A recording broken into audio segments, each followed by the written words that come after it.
Assalamualaikum warahmatullahi wabarakatuh. Pada video pembelajaran kali ini, kami dari kelompok 7 ingin membahas tentang media pembelajaran IPS. Sebelum memasuki ke materi, izinkan kami untuk memperkenalkan diri terlebih dahulu. Nama saya sendiri yaitu Nur Hasanah, ada Aulia Kumairo Islami, ada Nur Fadila, ada Rifka Anissa, dan Nur Hanifah. Sarana belajar. Proses belajar benar-benar merupakan proses yang melibatkan multi indrawi. Apabila makin banyak indera kita terpacu oleh saran belajar, diharapkan hasilnya akan makin baik. Di dalam proses pembelajaran secara rinci, tujuan yang hendak dicapai adalah: yang pertama, memilih dan menentukan media. Yang kedua, membuat alat bantu pengajaran sederhana untuk IPS. Yang ketiga, mengembangkan penggunaan media pengajaran IPS.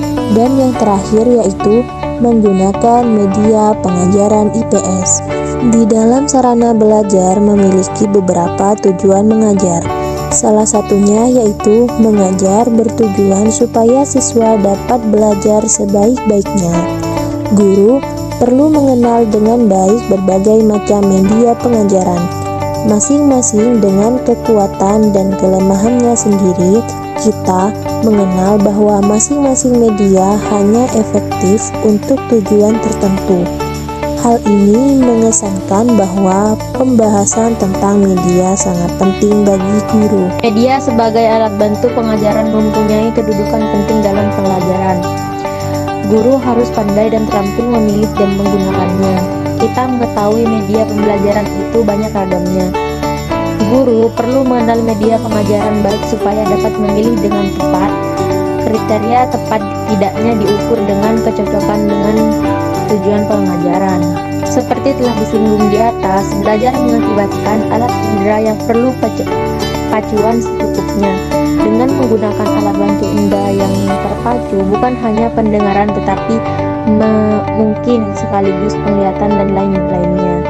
Dengan demikian, diharapkan dapat mendorong semangat belajar siswa sehingga hasil belajar siswa akan lebih meningkat. Karena itu, kita perlu mengenal sarana atau alat bantu yang bersifat individual. Alat indera yang juga sering didorong ialah alat rabaan yang melahirkan alat bantu yang dikenal sebagai bantu taktik. Sedangkan indera penciuman dan pengecapan hanya ditekan untuk pembelajaran tertentu. Dalam pengajaran IPS rasanya tidak banyak peristiwa yang menuntut penciuman dan penyerapan. Kriteria pemilihan dan penentuan media dalam pengajaran IPS. Media merupakan saluran yang dilalui pesan dalam satu peristiwa komunikasi dalam pembelajaran.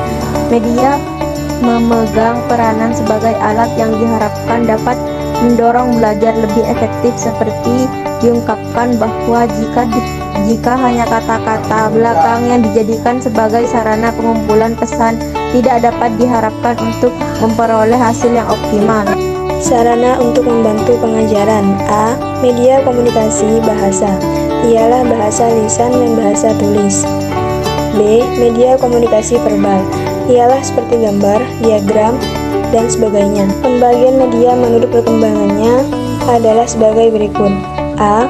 Media pengajaran yang sifatnya umum dan masih pada tingkat tradisional, misalnya papan tulis, buku-buku, atau baik buku teks, buku rujukan maupun majalah. B. Media yang sifatnya canggih, yang misalnya digolongkan media audiovisual, akan tetapi ada yang hanya bersifat visual saja, misalnya benda asli, model, gambar, lukisan, diorama, foto, karta, diagram, grafik, poster, dan lain-lain. Juga ada yang bersifat auditif belaka, misalnya radio dan tape recorder. C. Yang bersifat pembaharuan, dengan melibatkan berbagai sarana permesin yang memungkinkan siswa belajar mandiri. Dalam kelompok ini mungkin penggabungan komputer dengan televisi dan lain-lain. Jadi, buat sekolah kita pada saat media ini seperti itu masih cukup jauh. Masing-masing alat media mempunyai kelebihan dan kekurangan. Akan tetapi secara umum dapat pula kita menelaah beberapa kriteria yang dapat dijadikan pegangan dalam memilih media pengajaran. Sehubungan dengan ini, Preston dan Herman menyodorkan beberapa pegangan dalam memilih media pengajaran. Dalam belajar, yang menjadi arah adalah pengembangan berpikir. Sehubungan dengan hal ini, pilihlah media yang dapat membangkitkan berpikir diskusi. Gambar, guntingan koran, atau majalah, atau clippings, agaknya dapat dipakai apabila ada sarana mungkin dapat melihat film, misalnya memutar video tape yang berhubungan kejadian tersebut. Bahkan dalam beberapa hal mungkin anak-anak dianjurkan menonton film di bioskop. Akan tetapi hal ini agak merepotkan karena menimbulkan masalah waktu kunjung dan perizinan. Media yang dipilih adalah media yang dapat mendorong penggunaan sarana yang telah ada. Dengan demikian, apabila terdapat media yang dapat mendorong penggunaan sarana yang telah ada, maka kita perlu mempertimbangkan penggunaan media yang kurang unggul tetapi lebih murah, lebih mudah dan cocok dengan sarana yang telah ada. Biasanya kecanggihan yang unggul hanya bidang tertentu. Biasanya jarang ada media yang serba cocok untuk segala kebutuhan. Yang menjadi ukuran terakhir dalam hal seperti ini adalah tujuan yang hendak dicapai. Kriteria pemilihan media: 1. Dapat mencapai tujuan secara efektif dan efisien. 2. Dapat mengembangkan kemampuan berpikir kritis. 3. Dapat melayani kebutuhan siswa yang berbeda-beda. 4. Tidak memilih media hanya karena media tersebut baru, canggih, dan atau populer. Pembagian media dengan melihat indera. 1. Media audio visual dapat juga hanya bersifat audio saja. 2. Media taktik, terutama melalui rabaan dan sejenisnya. Alasan penggunaan media pengajaran. Mengapa kita perlu menggunakan media dalam pembelajaran IPS? Seperti telah diungkapkan bahwa belajar akan mendapat dorongan dengan adanya alat atau sarana media yang cocok. Dalam kaitan ini, Leonard Fallon dan Don Axe 1972 menyampaikan beberapa hal yang penting tentang media. Alasan berikutnya ialah media dapat lebih memungkinkan pengamatan. Contohnya mengamati suatu wilayah sukar memberikan gambaran yang menyeluruh.